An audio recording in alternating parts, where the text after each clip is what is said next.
Hello, and good evening. This is Proverbs 31 Life, and I'd like to begin with the Bible verse, so I am a Christian, and here we go. Blessed be the God and Father of our Lord Jesus Christ, which according to his abundance mercy hath forgotten us again unto a lively hope by the resurrection of Jesus Christ from the dead. We all have that promise and that hope. Okay, let's watch a little bit of real Bible believers. Engaged in the research and preparation of the resumption of service in the Holy Temple to the extent of actually preparing operational blueprints for the construction of the temple according to the most modern standards. They're already laying projects out on how they're going to build this. The Institute has already created over 60 sacred temple vessels.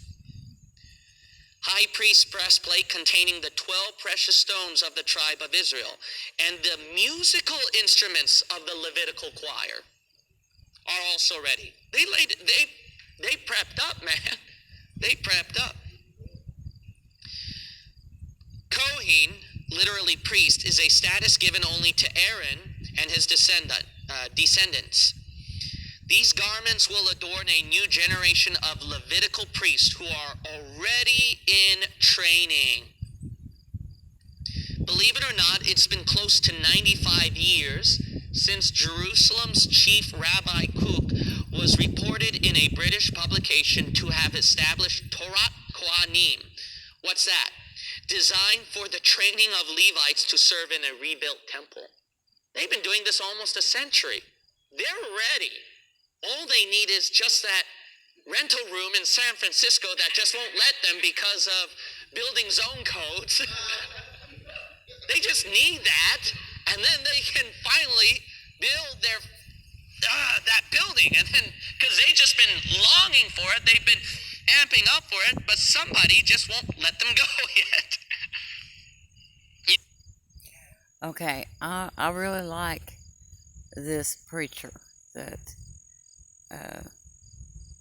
he is really good, but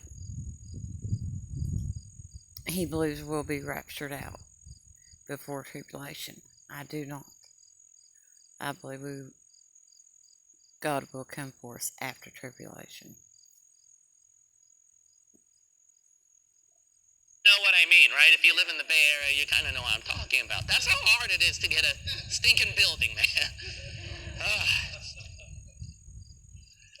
The chief rabbi wrote this: "So too the day will come when all nations will recognize the truth of our rights to the temple area. All will know and recognize that the prophetic vision regarding this holy place." There's a lot of different stuff here. In 2010, you know what they did? Uncut stones were collected from the Dead Sea for the construction of the temple altar. Such pristine stones are believed to fulfill the injunction that such building material be free from contact with metal tools. As a matter of fact, believe it or not, the Bible shows that the Dead Sea has a connection with God's temple when he comes down on the earth and rules as king. Didn't you know that? Ezekiel 47. Ezekiel 47. Thank you for letting me know. And by the way, I'm not at the crazy part yet. Okay? Alright, Ezekiel chapter 47. I want to wrap up this teaching quickly. Notice that when God starts out with his temple, and there's no doubt that God's going to build his temple when he rules 1,000 years at the millennium. Chapter 46 is all the blueprint of his temple. Chapter 47 verse 1, afterward he brought me again unto the door of the house, and behold, waters issued out from under the threshold of the house eastward. Rivers are coming out of the temple. Now look at this. It's connected to the Dead Sea here. Look at verse 8. Then said he unto me, These waters issue out toward the east country, and go down into the desert, and go into the sea. What sea is this that God's going to have in his temple in Jerusalem? We know that God will have his temple in Jerusalem at the millennium. So what other sea is the closest? It's that Dead Sea. Okay, let's move on.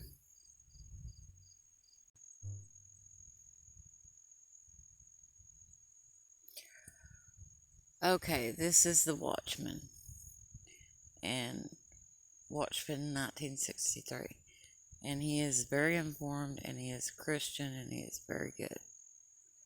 We're just going to watch some of it.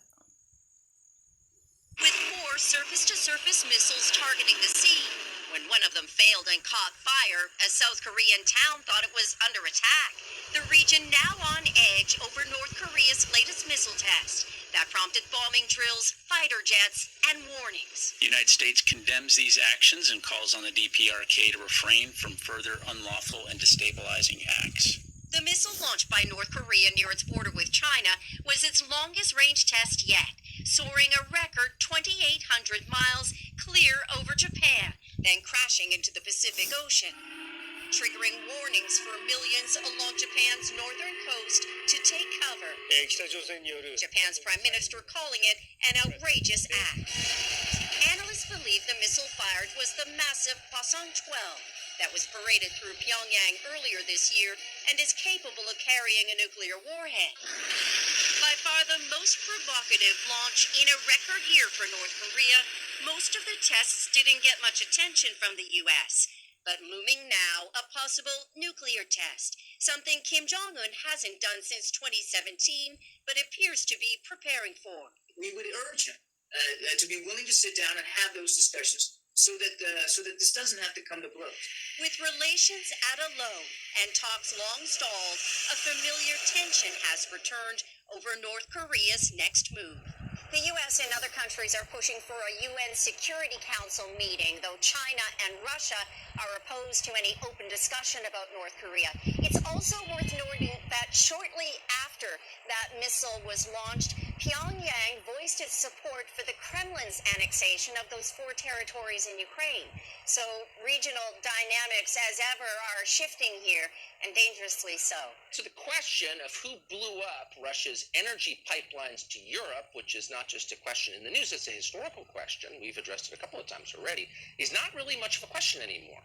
So on television, they're assuring you that obviously the Russians did it. Vladimir Putin sabotaged his own pipelines. With his nation at war, Putin intentionally destroyed Russia's most vital national asset.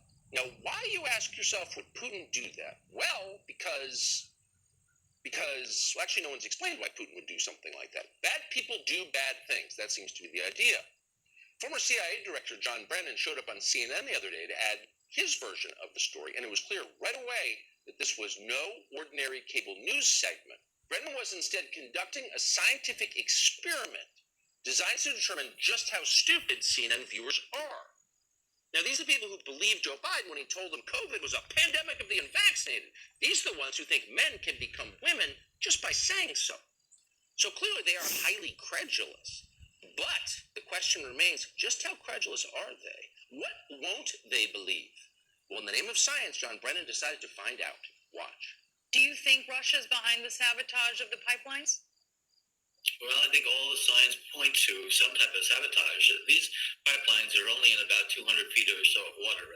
Russia does have an undersea capability that would easily lay explosive devices by those pipelines. I think this is clearly an act of sabotage of some sort, and Russia is certainly the most likely suspect. Do you think the Russians did it?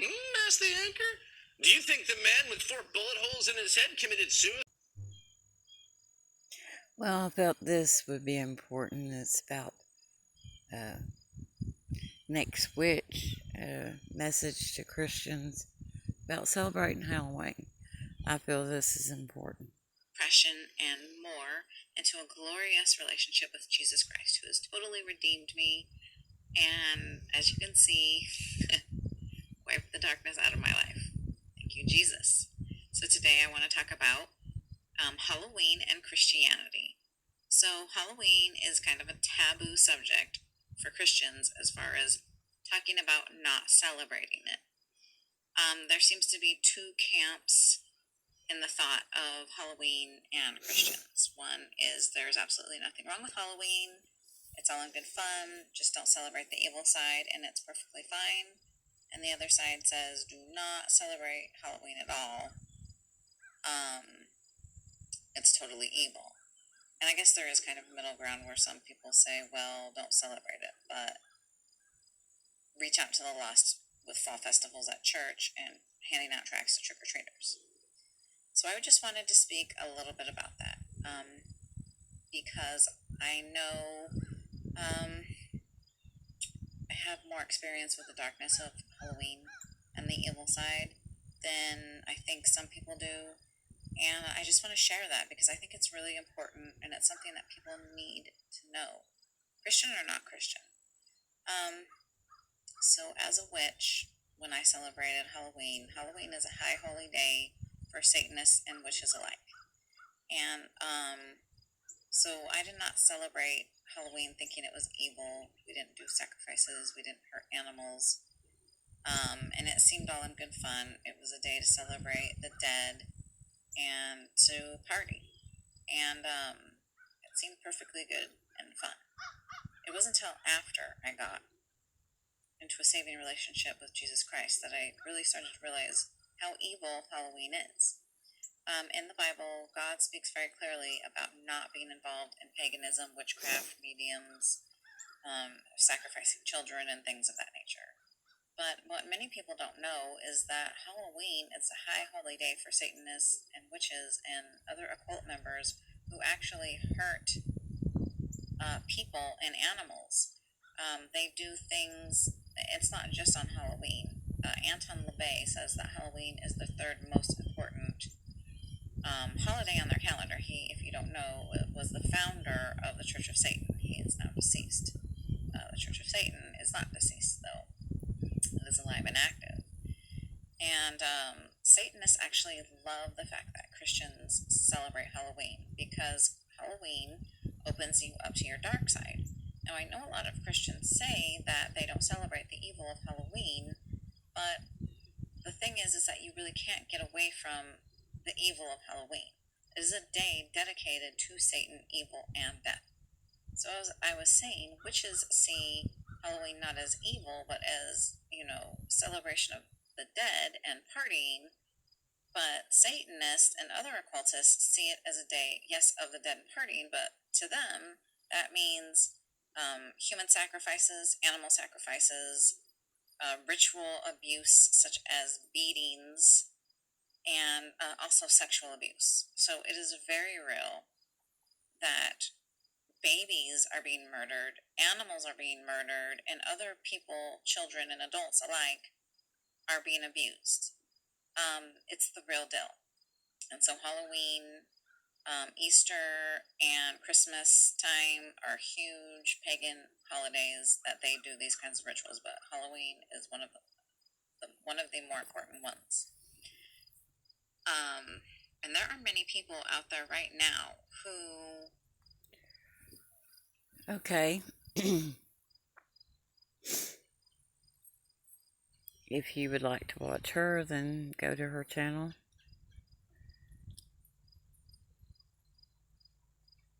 And it's The Other Side of Darkness. I just thought y'all should know about it.